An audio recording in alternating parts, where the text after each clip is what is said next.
Let's turn our attention to, the ongoing madness. And it is madness. It is, I think it is actually a form of insanity that is going on.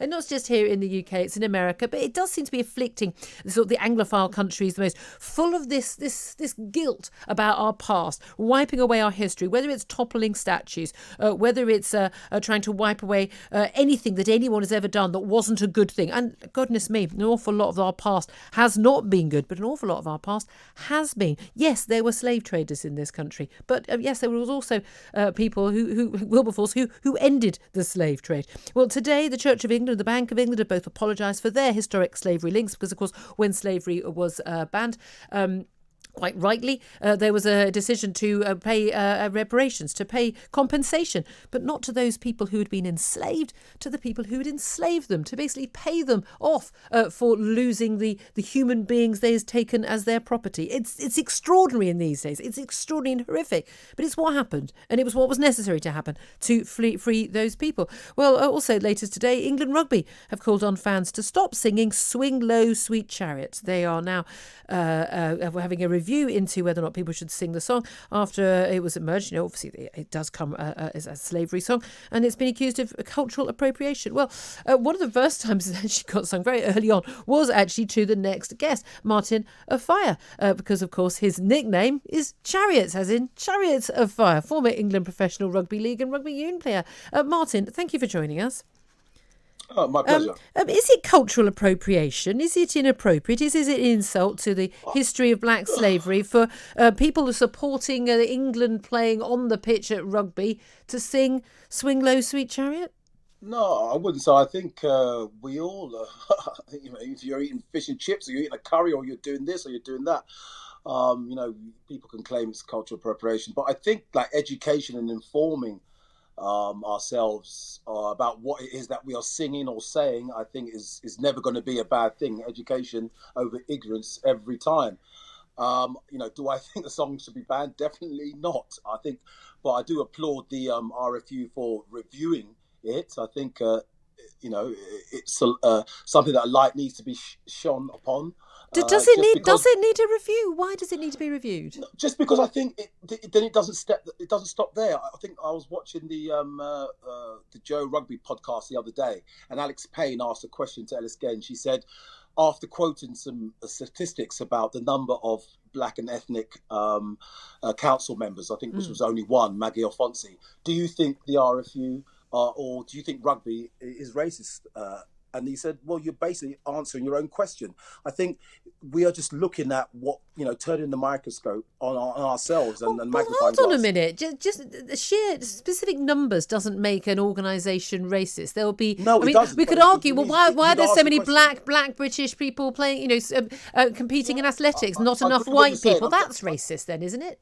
I agree with what you said, but I'm not saying it's racist. I said we're asking a question and looking at it. But if there's several rooms built on meritocracy, and all those rooms only have one type of person in it, you would question it. That's just common sense. Because even in the game of basketball, which is meant to be predisposed by tall black people, over 6%, you still get a range of people in basketball teams. You get a range of people in everything, which is a meritocracy. If you only get one type of people, whatever type of person they are, I don't want to define them by colour, gender, or height, or whatever, you get a range of individuals, and I think there's nothing wrong with asking those questions or examining that. I've grown up in this country, from the 60s. I've experienced things. I believe that I've been a success within this country, so I've got no axe to grind with anything. You know what I mean? But I always think it's further education and understand yourself and moving on. I think the world is a far better place now than it was 100 years ago, and I think it will be a far better place in 100 years than it is today. Yeah, I absolutely. I think we have to acknowledge the progress and again, and not pretend that things are perfect. But that's very different from people saying it's still just as bad as it is now. Now, Trevor Phillips, no one's saying that. No. Some people have been saying it, and that's the problem, Martin. Would say that. I think the general consensus is that the world we're living in now. Obviously, if I was born how many hundreds of years ago, I probably would have been a slave. Unless I was a pretty fast runner, so maybe I would have evaded the slave catchers, and didn't end up with a name like Johnson and still managed to keep a fire. But that's it's a very good point. Let me Let me read out a tweet that's posted by Trevor Phillips, former obviously chair of the Human Rights Commission, Equality and Human Rights Commission. He said, "So swing low, sweet chariot, celebrating the Underground Railway, written after the Civil War by a freed slave, made popular by the African-American Fisk Jubilee singers, sung at many black funerals and civil rights demonstrations, honoured by Congress, now to be banned." He said it was a favourite of Paul Robeson, of Louis Armstrong and of Martin Luther King. He says the last attempt to ban the song was in 1939 in Nazi Germany. So black people's own culture is also now to be cancelled. He says, please everyone, take a breath before you eliminate black lives from history. What do you say to that? I say that, we have to be sensible about these arguments. We can, sometimes the lines of communication, are lost, especially when you're communicating with somebody who has totally different life experiences to what you are listening. And that's why sometimes it's good to review things, take a breath, consider things, and let's have perfectly natural conversations and have actions from those conversations and move on. I don't think anyone feels. I don't think I've spoken to Victor Aboga. I've spoken to this morning to Ugo Monyu, and I think there's no black player who's been on the pitch when this song has been sung who thinks that this song should be banned.